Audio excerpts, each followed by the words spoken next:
അപ്പോൾ ഇന്ന് നാട്ടിൽ നിന്ന് ഞങ്ങൾക്കൊരു പാഴ്സൽ വന്നിട്ടുണ്ടായിരുന്നേ. ഈ പാഴ്സൽ ഞങ്ങളുടെ കയ്യിൽ കിട്ടുമെന്ന് ഞങ്ങൾക്ക് ഒട്ടും പ്രതീക്ഷയില്ലായിരുന്നു. കാരണം ട്രാക്ക് ചെയ്തിട്ടൊന്നും ഇത് എവിടെയാണെന്നോ എന്താണെന്നോ ഒന്നും അറിയത്തില്ലായിരുന്നു. അപ്പോൾ ഞങ്ങളെല്ലാം കരുതിയിരുന്നത് അത് പോയി എന്നായിരുന്നു. പക്ഷേ അപ്രതീക്ഷിതമായിട്ടൊരു ദിവസം രാവിലെ പോസ്റ്റ് ഓഫീസിൽ തന്നെ വിളിച്ച് പറഞ്ഞു, നിങ്ങളുടെ സാധനം ഇവിടെ വന്നെടുത്തുകൊണ്ട് പോയിക്കോളാൻ.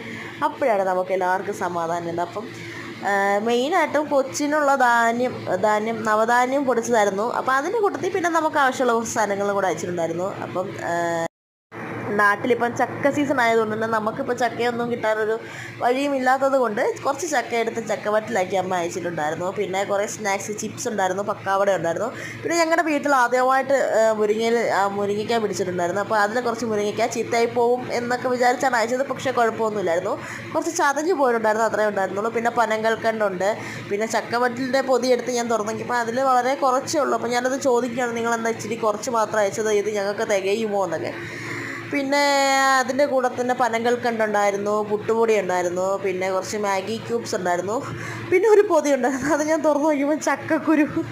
ഞാൻ ഞെട്ടിപ്പോയി. കാരണം ഉണ്ണിച്ചേട്ടന് ഭയങ്കര ഇഷ്ടമാണ് ചക്കക്കുരു മെഴുക്കുവരട്ടിയൊക്കെ ഉണ്ടാക്കുന്നത്. അങ്ങനെ അമ്മായിയമ്മ മരുമോനെ സ്നേഹത്തോടെ അയച്ചതാണ് ചക്കക്കുരു. അതും അങ്ങ് ഡ്രൈ ആയി പോയിട്ടുണ്ടായിരുന്നു, പക്ഷെ നമുക്ക് ഉപയോഗിക്കാം. അങ്ങനെ അത്രയൊക്കെ ഉണ്ടായിരുന്നുള്ളൂ. ഇത്രയേ ഉള്ളൂ. Tata, bye bye, see you. ഇതാണ് ഞങ്ങൾക്ക് നാട്ടിൽ നിന്ന് വന്ന സ്നേഹപ്പൊതി.